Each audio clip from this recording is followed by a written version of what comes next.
Hello guys, शुरू करते हैं कार्बन फैमिली के नेक्स्ट लेक्चर के साथ। प्रीवियस लेक्चर में हमने इंटरकलेशन कंपाउंड्स के बारे में पढ़ा था, ग्राफीन के बारे में देखा था। आज हम शुरू करेंगे फुलरिन के साथ। So fullerene is a allotropic form of carbon. हम दो एलोट्रोपिक फॉर्म्स कार्बन की ऑलरेडी पढ़ चुके हैं, ग्रेफाइट एंड डायमंड। आज फुलरिन के साथ शुरू करते हैं। सो इंपेरिकल फॉर्मूला CN है। 1996 में नोबेल प्राइज मिला था इसकी डिस्कवरी पे। अब इसकी फॉर्मेशन कैसे हुई? ग्रेफाइट को लेजर बीम में एक्सपोज किया जाता है, देन वेपराइजेशन कैरिड होती है इन high pressure of helium gas. Helium gas क्यों यूज कर रहे हैं?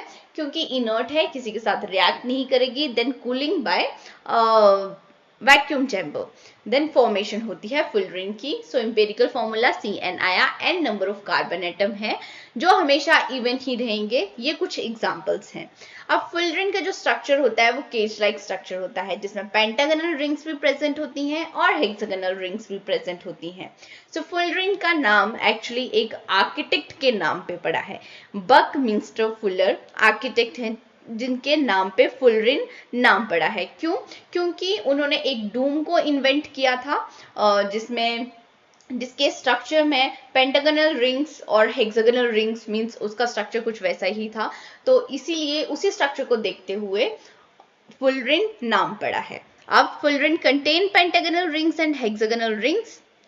सो जो पेंटागोनल रिंग्स होती हैं, आपको एक बात याद रखनी है, जो पेंटागोनल रिंग्स होती हैं they always surrounded by hexagonal rings only. Pentagonal इसके स्ट्रक्चर में जो पेंटागोनल रिंग्स होंगी वो सराउंड होंगी सिर्फ हेक्सागोनल रिंग्स से, ठीक है। जबकि हेक्सागोनल रिंग्स पेंटागोनल रिंग्स के से भी सराउंड हो सकती हैं, as well as hexagonal ring से भी सराउंड हो सकती हैं, ठीक है। So hexagonal rings surrounded by hexagonal rings as well as pentagonal rings. So ये बात आपको ये स्टेटमेंट याद रखनी है।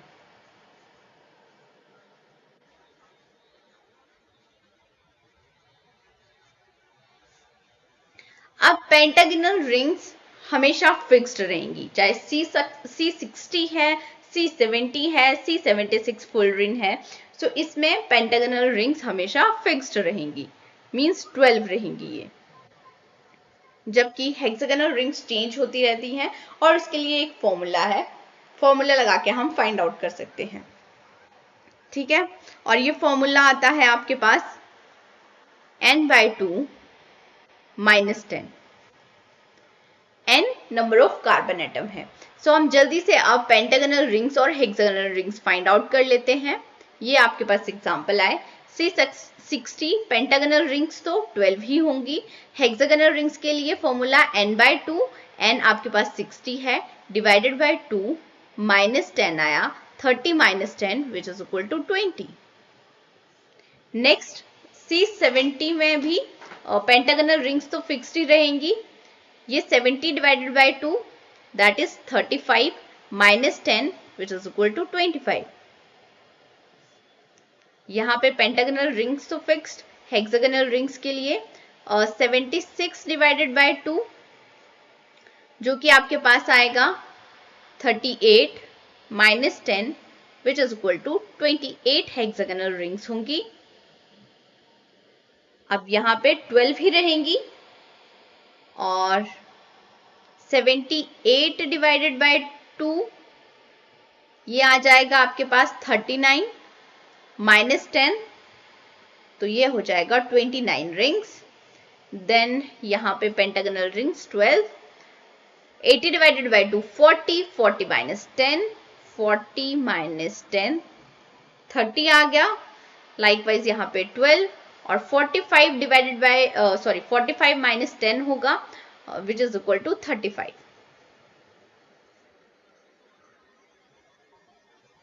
ये आ गई आपके पास हेक्सागोनल रिंग्स। अब वन बाय वन जो रेफरेंस बुक में एग्जांपल्स दिए हुए हैं उनके बारे में थोड़ी सी डिटेल हम देख लेते हैं। सो C60 आता है सबसे पहले। तो सबसे पहले क्या देखना है हमें कि इसमें पेंटागोनल रिंग्स कितनी है, हेक्सागोनल रिंग्स कितनी है। ये ऑलरेडी हम फाइंड आउट कर चुके हैं। 12 पेंटागोनल रिंग्स होती हैं। सो इसके केस में 12 पेंटागोनल रिंग्स मिलेंगी आपको। और 20 हेक्सागोनल रिंग्स मिलेंगी। ठीक है, फॉर्मूले से आप इजीली फाइंड आउट कर सकते हो।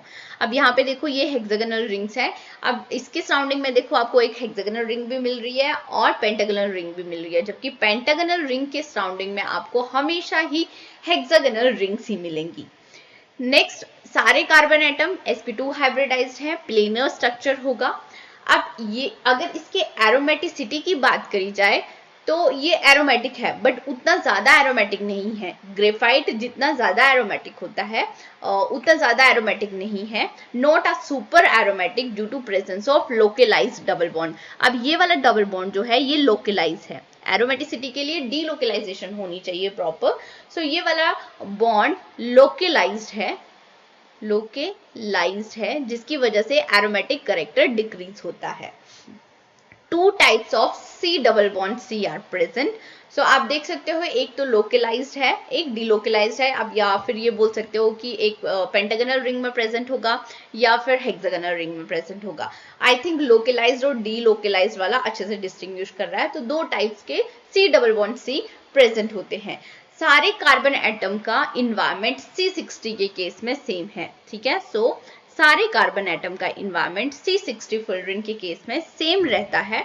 तो इसीलिए आपको C13 NMR सिग्नल सिर्फ 1 मिलेगा। ये बात आपको याद रखनी है। इसमें सारे कार्बन एटम का इन्वायरमेंट सेम रहता है, इसीलिए सिग्नल 1 आ रहा है। अब पॉइंट ग्रुप की बात करी जाती है कि 2 मार्क्स क्वेश्चन में ये पूछा जा सकता है कि C60 का पॉइंट ग्रुप क्या होगा। तो इसका पॉइंट ग्रुप आइकोसाहेड्रल होता है, ये बात आपको याद रखनी है। पॉइंट ग्रुप आइकोसाहेड्रल है। यहाँ पे स्ट्रक्चर की जो अरेंजमेंट है FCC अरेंजमेंट हो सकती है या क्यूबिक क्लोज पैकिंग अरेंजमेंट आप बोल सकते हो।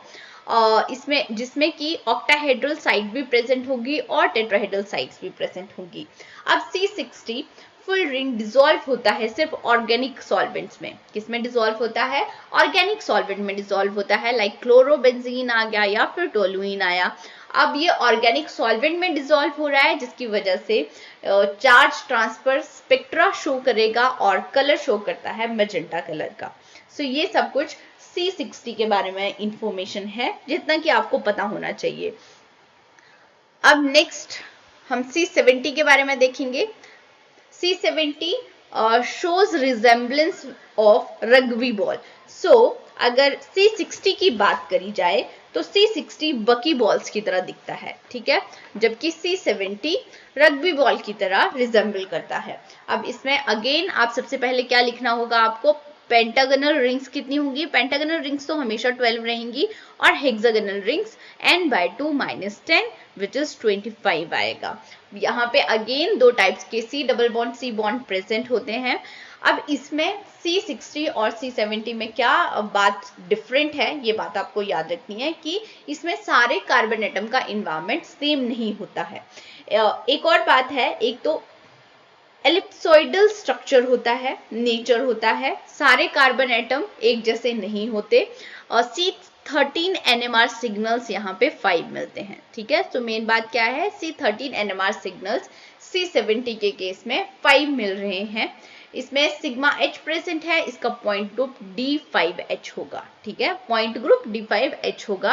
अगेन सॉल्युबल है ऑर्गेनिक सॉल्वेंट में, सो चार्ज ट्रांसफर स्पेक्ट्रा शो करते हैं और इसका कलर रेडिश ब्राउन जैसा होता है, ठीक है, रेडिश ब्राउन, या कहीं कहीं पे रेड भी लिखा हुआ है। नेक्स्ट अब हम C76 फुल रिंग की बात करते हैं। अगेन सबसे पहले रिंग्स की बात करेंगे। 12 पेंटागोनल रिंग्स होंगी, 28 हेक्सागोनल रिंग्स होंगी। 2 टाइप्स के C double bond C bond present है, ये सब में ये बात तो है ही। उसके बाद जो मेन आपको याद रखना है वो C13 NMR सिग्नल्स, मीन सारे कार्बन एटम इक्विवेलेंट नहीं है। यहाँ पे भी C13 NMR सिग्नल्स आपको 19 मिल रहे हैं। अगेन सॉल्युबल है ऑर्गेनिक सॉल्वेंट में। सो ये तीनों के बारे में आपकी जो रेफरेंस बुक है उसमें दिया हुआ है।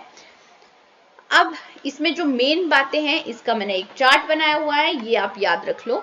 सबसे पहले तो पॉइंट ग्रुप C60 का आइकोसाहेड्रल होगा, C70 का D5H है, C76 का अब देखो रेफरेंस बुक में कोई दिया नहीं हुआ है इसका पॉइंट ग्रुप, अगर आप गूगल पे सर्च करोगे तो आपको मिल जाएगा, बट रेफरेंस बुक में नहीं दिया हुआ है, इसलिए मैंने यहाँ पे नहीं लिखा है।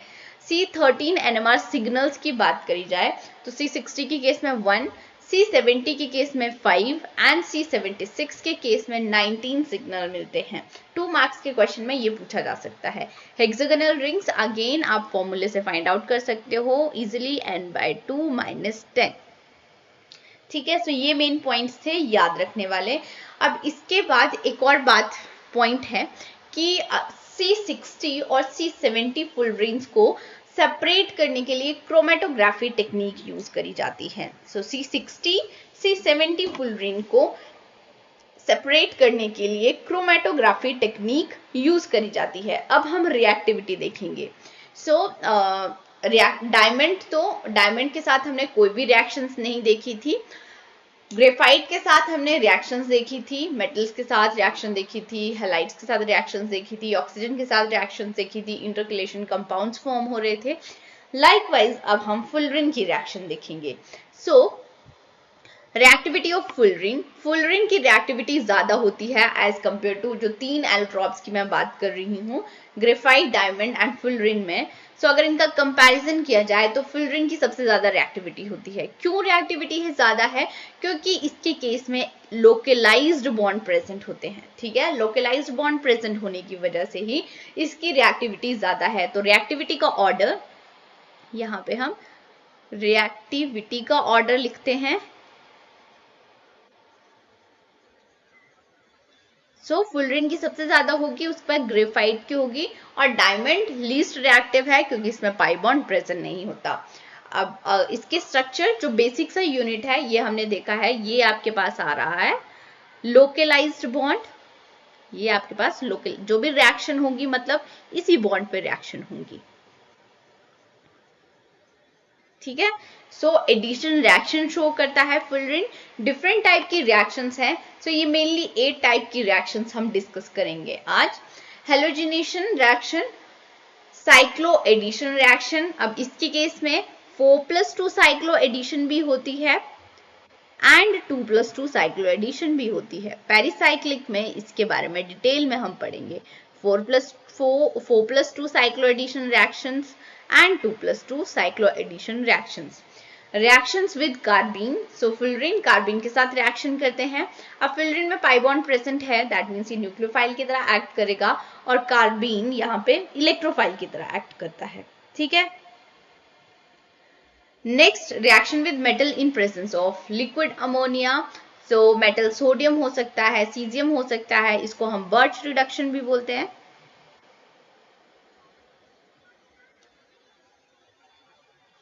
बर्च रिडक्शन जो जनरली एरोमेटिक रिंग्स की रिडक्शन में काम आती है, मींस वो रिएक्शन होती है बेसिकली।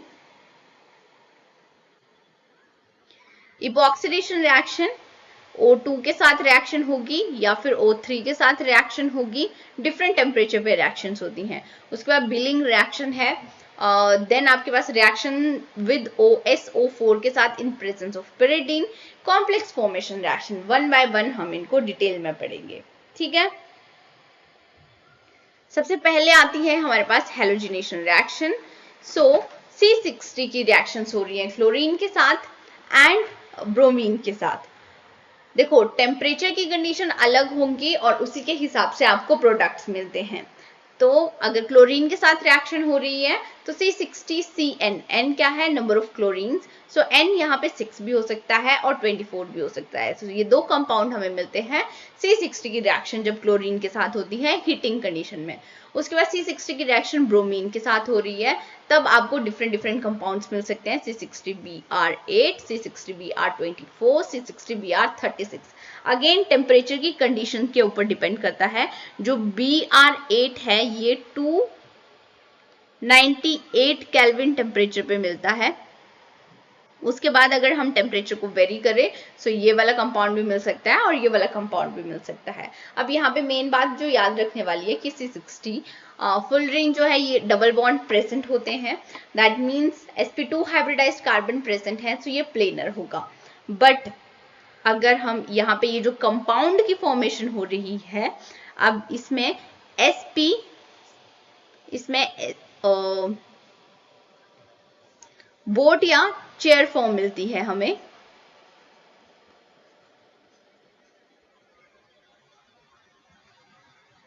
जिसकी वजह से sp2 हाइब्रिडाइज्ड कार्बन चेंज हो जाते हैं sp3 हाइब्रिडाइज्ड कार्बन में। सो ये बात आपको याद रखनी है।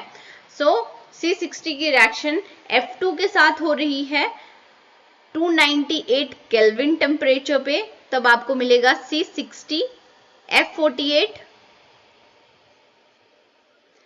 अगर क्लोरीन के साथ रिएक्शन हो रही है अगेन 298 केल्विन पे, तब आपको मिलेगा C60 Cl8। और अगर ब्रोमीन के साथ रिएक्शन हो रही है तब यहां पे आपको दो कंपाउंड्स मिलेंगे, C60 Br8 plus C60 Br18।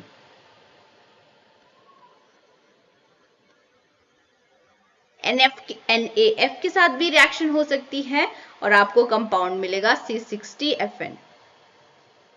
ठीक है, सो ये कुछ रिएक्शंस हैं, इनके बारे में पता होना चाहिए। सो मेनली ये क्रैमिंग वाला पार्ट है तो इतना नहीं पूछा जाएगा आपको। बेसिकली यहाँ पे ये जो हाइब्रिडाइजेशन है मींस कि अगर क्लोरीन के साथ रिएक्शन हो रही है तो जो कार्बन एटम है उसकी हाइब्रिडाइजेशन चेंज होगी या नहीं होगी, प्लेनर से वो चेयर या बोट फॉर्म में जाएगा या नहीं जाएगा, ऐसे क्वेश्चंस कुछ पूछे जा सकते हैं। ठीक है, बट ये आपकी रेफरेंस बुक में दिए हुई है रिएक्शंस, तो इसीलिए मैंने आपको करा दी। नेक्स्ट साइक्लो एडिशन रिएक्शंस आता है। साइक्लो एडिशन रिएक्शन में 4+2 साइक्लो एडिशन होगी और 2+2 साइक्लो एडिशन होगी। ठीक है, सो ये हमने C60 का एग्जांपल ले लिया हुआ है। इसमें डाइन और डाइनोफाइल होते हैं।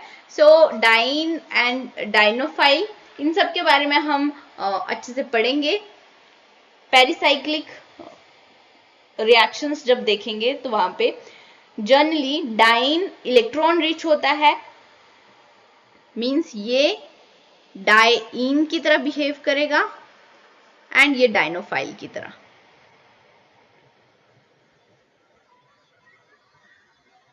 एडिशन रिएक्शन होगी और आपको कंपाउंड मिल जाएगा यहां पे कुछ ऐसा। ये वाले इलेक्ट्रॉन यहां शिफ्ट हो जाएंगे, ये वाले इलेक्ट्रॉन यहां पे शिफ्ट हो जाएंगे और ये होमो की तरह बिहेव करेगा। ठीक है, देन आपके पास रिएक्शन होगी। यहां पे ये आपके पास C60 आ गया, 6 मेंबर्ड रिंग आ गई। ठीक है, यहां पे मिथाइल ग्रुप लगा हुआ है। अब ये थर्मली अलाउड रिएक्शन है, हीट की प्रेजेंस में रिएक्शन होगी जो 4+2 साइक्लो एडिशन है। देन 2+2 साइक्लो एडिशन की बात करी जाती है। सो ये रिएक्शन फोटोकेमिकल रिएक्शंस है, फोटोकेमिकल कंडीशन में ये रिएक्शन होगी और आपको 4 मेंबर्ड रिंग मिलती है। यहाँ पे अगेन C60 आ जाएगा, C60 आ जाएगा। ठीक है, सो यहाँ पे देख सकते हो ये 4+2 साइक्लो एडिशन रिएक्शन है और ये 2+2 साइक्लो एडिशन रिएक्शन है। उसके बाद हम देखेंगे बिलिंग रिएक्शन। बिलिंग रिएक्शन के लिए जो एक रिएक्टेंट है अल्फा ब्रोमो डाइएस्टर यूज होता है। सो ये क्या है, आपके पास अल्फा ब्रोमो डाइएस्टर यूज होता है। सबसे पहले बेस के साथ रिएक्शन होगी तो यहाँ पे हाइड्रोजन प्रेजेंट है, ये हाइड्रोजन को एब्स्ट्रैक्ट कर लेगा और ब्रोमीन बाहर निकल जाएगा। ठीक है, तब आपके पास कुछ कंपाउंड मिल जाएगा आपको। यहाँ पे पहले तो नेगेटिव चार्ज आ जाएगा, बेस एब्स्ट्रैक्ट कर लेगा H पॉजिटिव को, यहाँ पे नेगेटिव चार्ज होगा, नेगेटिव चार्ज से ब्रोमाइड बाहर निकल जाएगा। सो यहाँ पे कार्बीन की फॉर्मेशन हो जाएगी, OET, यहाँ पे डबल बॉन्ड OET। अब रिएक्शन होगी फुलरिन के साथ। सो C60 के साथ हम रिएक्शन करा रहे हैं। अब रिएक्शन कहाँ पे होगी, देखो ये वाला बॉन्ड लोकलाइज्ड बॉन्ड है, इसी के साथ रिएक्शन होगी और आपको यहाँ पे साइक्लोप्रोपेन रिंग मिलती है। ठीक है, इसके साथ रिएक्शन होगी और आपको यहाँ पे साइक्लोप्रोपेन रिंग मिलेगी।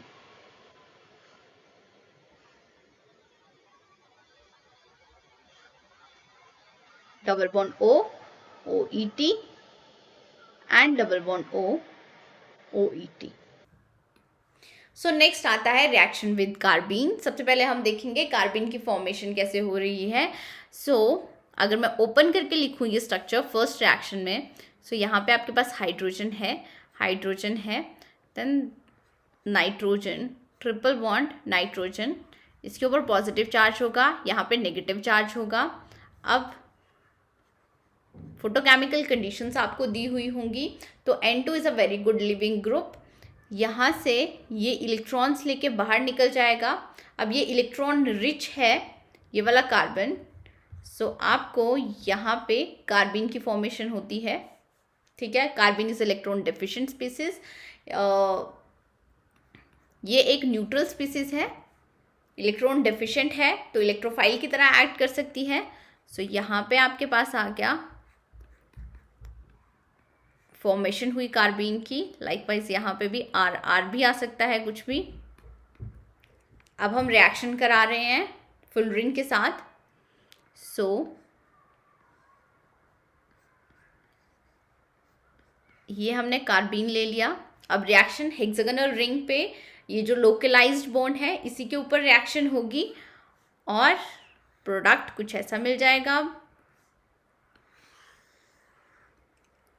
टाइम सेव करने के लिए इसको कॉपी कर लेते हैं जल्दी से। सो 3 मेंबर्ड साइक्लिक रिंग आपको मिलती है।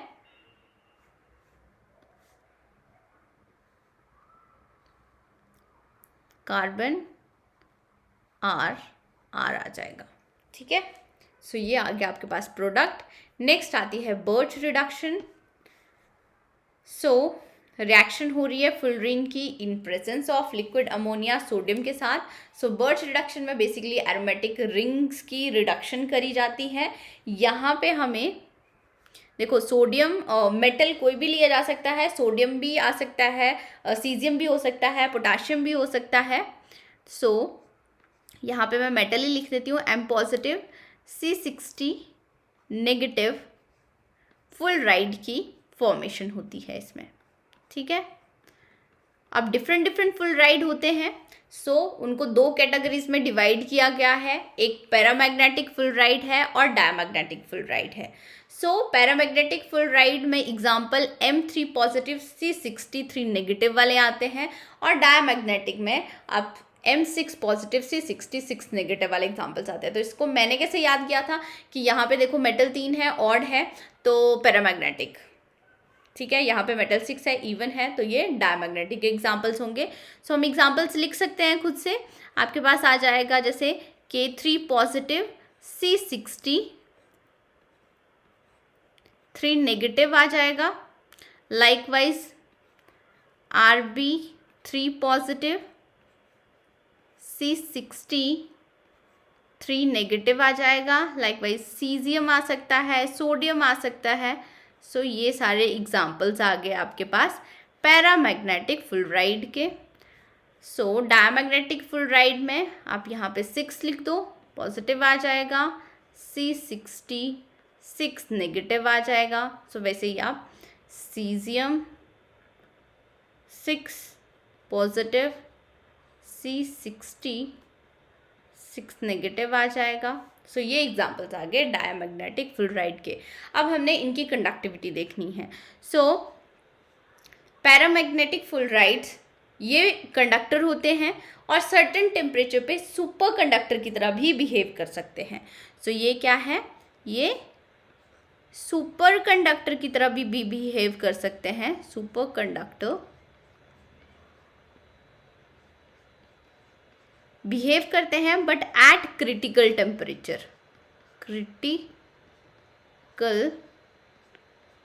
पे, ठीक है।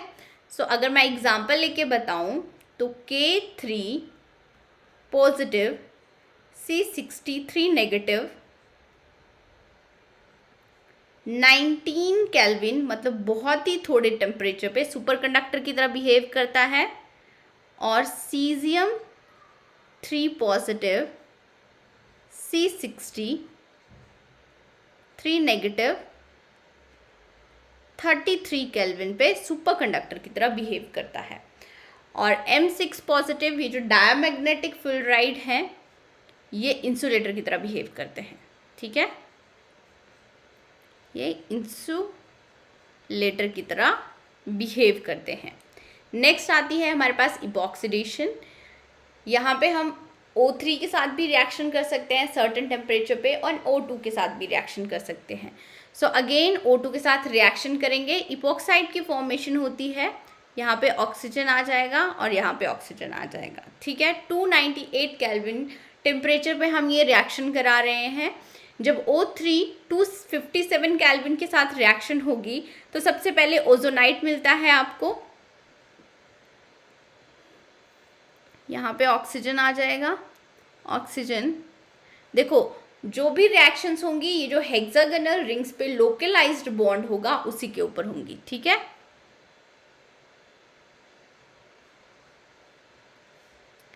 यहाँ पे हमें ओजोनाइट मिल रहा है जो कि अनस्टेबल होता है,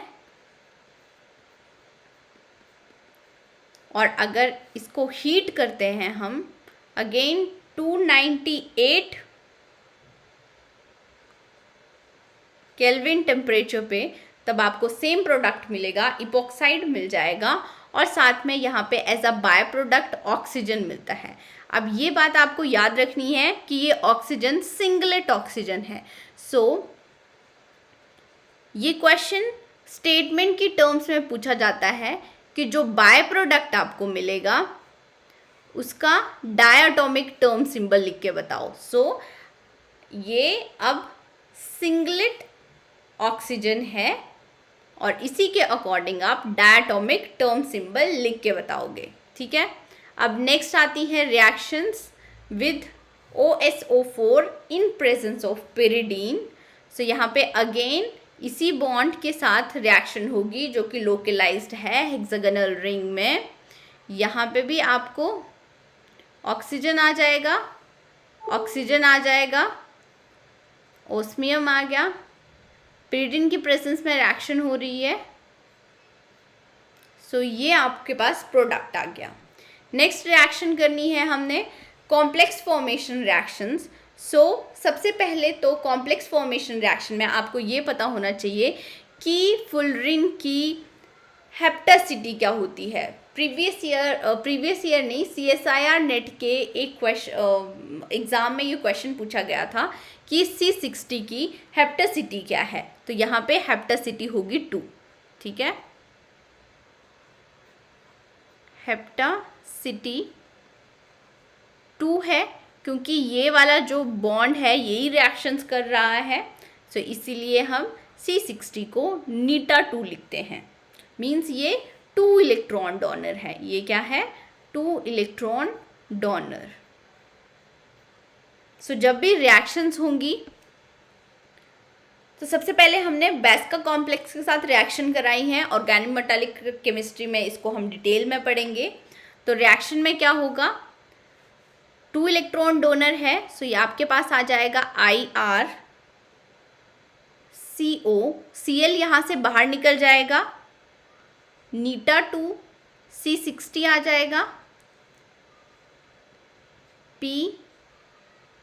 PH3 का ट्वाइस और पॉजिटिव चार्ज। यहाँ पे जो टोटल इलेक्ट्रॉन काउंट है वो सेम ही रहेगा।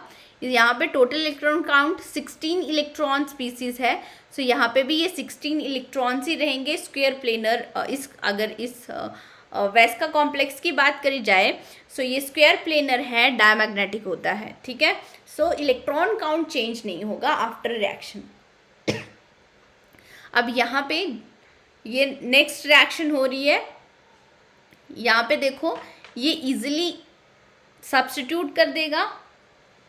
C60 2 इलेक्ट्रॉन डोनर है, तो आपके पास यहाँ पे प्रोडक्ट में PT नीटा 2 C60 आ जाएगा और PH3 का twice.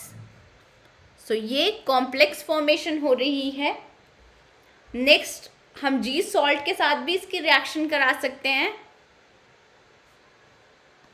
So C60 reaction with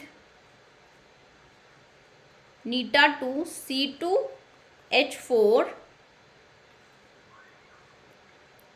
Cl3 negative के साथ अगर रिएक्शन होगी सो अगेन ये इसको सब्स्टिट्यूट कर देगा और आपके पास प्रोडक्ट आ जाएगा PT neta2 C60 Cl3 negative. सो यहाँ पे ये वाले कॉम्प्लेक्स का और ये जो आपको प्रोडक्ट की फॉर्मेशन हो रही है इसमें इलेक्ट्रॉन काउंट चेंज नहीं होने चाहिए। सो ये हमने रिएक्शंस के बारे में पढ़ लिया, फुलरिन के बारे में।